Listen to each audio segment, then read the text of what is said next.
Hello friends, this is Akshay Kadam, faculty at KSG India. You are listening to me on the platform of KSG Podcast, and on this platform today we are going to discuss the topic of data colonization. Okay, so you must have heard the term data are to this century what oil was to the last one, a driver of growth and change. So obviously data is very important. The data analytics and artificial intelligence are new the IT technologies. So under data colonization, guys, why this term colonization? That we will understand. So what is colony? Actually, it's a colony is any country, any territory that is controlled by outside power. Okay, politically, economically.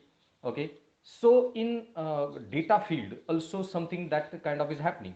When we were colony of British India, East India Company was controlling our raw material. They were taking it there and used to process that raw material and selling it back. So they were controlling us politically, economically, and making money on our resources. Now, in the same way, today most of the tech giants, okay, that are there like Google, Amazon, all these tech giants company, we are their consumer. We are opening our accounts. We are using their services and generating data that is taken out of India, located in their servers in foreign countries, and on that data they run data analytical program. They generate the metadata and they sell those metadatas to foreign companies or other companies and generate revenue, make money out of it. So it's our people data, it's our country's data that on which they are generating the money, they are making the money, and in this way this term data colonization is used.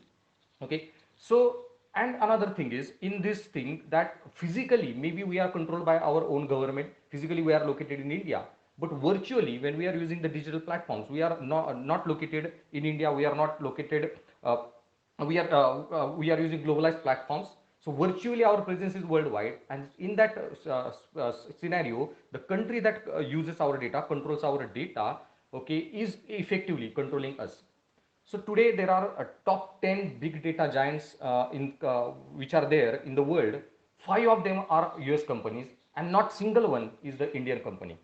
So large number of our data is controlled by them, and it is feared that tomorrow even as a Google actually is controlling the data of Indian people much more than what the Indian government controls. Indian government has our Aadhaar database or some other databases, but Google has much more information of Indian people than other than Indian government itself. So today our data is controlled as much by Indian government as it is Google, and this dominance of data online is increasing the hegemony of these corporations over individuals around the world. So gradually borders will not decide control over people or their nationality. Instead, control over data will decide. And so the future of control over humanity will be decided by who owns how much data. And so more this Google or other companies will control that data, okay, more they will be influencing our life. Okay, in that scenario, Infosys co-founder Nandan Nilekani has maintained a position that time is running out for us. India needs to take a strategic view on data colonization, privacy, and data dominance. And what he said that it is a policy issue, not a technology issue that needs to be addressed. We have to increase our technology investment. We have to build ICT ecosystem, and that's how we have to ensure that data is a new oil and it should generate wealth for the Indian people, for the Indian companies. Okay, so now how we can do that, how we can control that. So the solution is simple: data localization. Okay, we need to localize our data. But then if we why we have to understand why most of the companies go out storing their databases in servers across in their own countries, because most of the time they started there, so their original servers are based there, so financially it is attractive for them.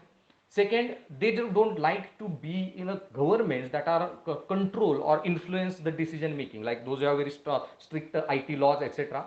So they prefer to be in a liberal areas where they get autonomy in their operation, etc. They don't have to don't get continuous orders from the government about their data, etc.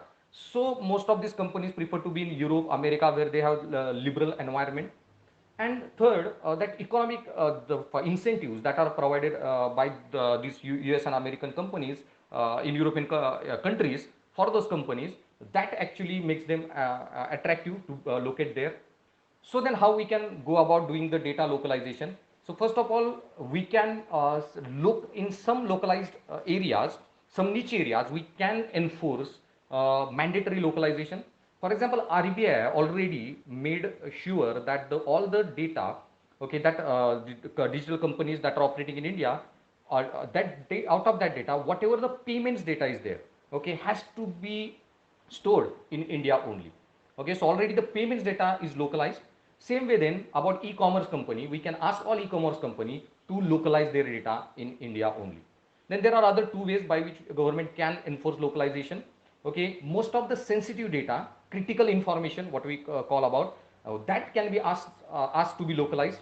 Okay, the critical information of Indian users, etc., using the sovereignty as a clause, or the whatever powers government has available with it.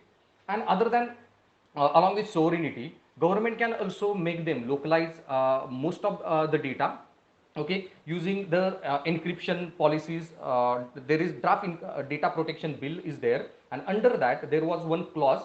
Okay, the bill is not yet passed, but the clause says that whatever data that in foreign companies are storing there, they has to mandatorily duplicate the data and maintain one server in India.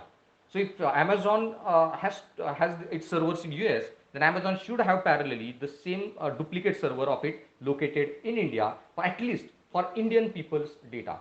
So using this 4-5 provision, we have to ensure that data gets localized, and more the data get localized, we will have more control over our data, which is going to be the next oil, and our people will be able to get money out of our own data. So that's all for now, guys. Thanks for listening.